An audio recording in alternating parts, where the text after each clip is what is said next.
ಎಲ್ಲದಕ್ಕಿಂತ ತುಂಬಾನೇ ಪಾಪ್ಯುಲರ್ ಆಗಿರೋ ಟ್ಯೂನ್ ಯಾವುದು ಗೊತ್ತಾ ನಿಮ್ದು?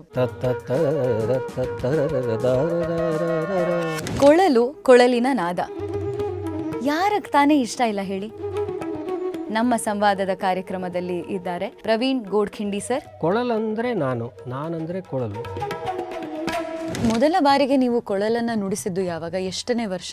6ನೇ ವಯಸ್ಸಿನಲ್ಲಿ ಮೊದಲನೇ ಕಚೇರಿ ಕೊಟ್ಟಿದ್ದು. ಅಲ್ಲಿ ಒಬ್ರು 90 ವರ್ಷದ ವಯಸ್ಸಾದ ಮುದುಕಿ ಅಜ್ಜಿ ಕೃಷ್ಣ ಪರಮಾತ್ಮನ ನೋಡ್ದಂಗೆ ಆಯ್ತಪ್ಪ ಅಂತಂದ್ರೆ ನುಡ್ಸಕ್ಕೆ ಶುರು ಮಾಡಿದೆ. And then I wanted to concentrate on my music. ಕಣ್ಣು ಮುಚ್ಕೊಂಡು ನುಡಿಸ್ತಾ ಇದ್ದೆ. At one point of time ನಾನು ಕಣ್ಣು ತೆಗೆದು ಹಿಂಗೆ ಸೈಡ್ ವಿಂಗಲ್ಲಿ ನೋಡಿದ್ರೆ ಜಾಕೀರ್ ಹುಸೇನ್ ಅವ್ರು ಹಿಂಗೆ ನಿಂತಿದ್ದಾರೆ. ಐ ವಾಸ್ ಲೈಕ್ ಏನು ಮಾಡಲಿ, ನಾನು ಕೊಳಲು ಇಟ್ಬಿಟ್ಟು ಓಡ್ಬಿಡ್ಲಾ ಅಂತ. I am the only Indian to play 8 feet flute. ರಾತ್ರಿ 12 ಗಂಟೆಗೆ ಯಾವಾಗಲೂ ಸ್ಟುಡಿಯೋ ಖಾಲಿ ಇದ್ದಾಗ ಹೋಗಿ ನಾನೇ ಹಾಡಿದೆ ಅದನ್ನು. ಆರುಹಿತವರು ನಿನಗೆ ಈ ಮೂವರೊಳಗೆ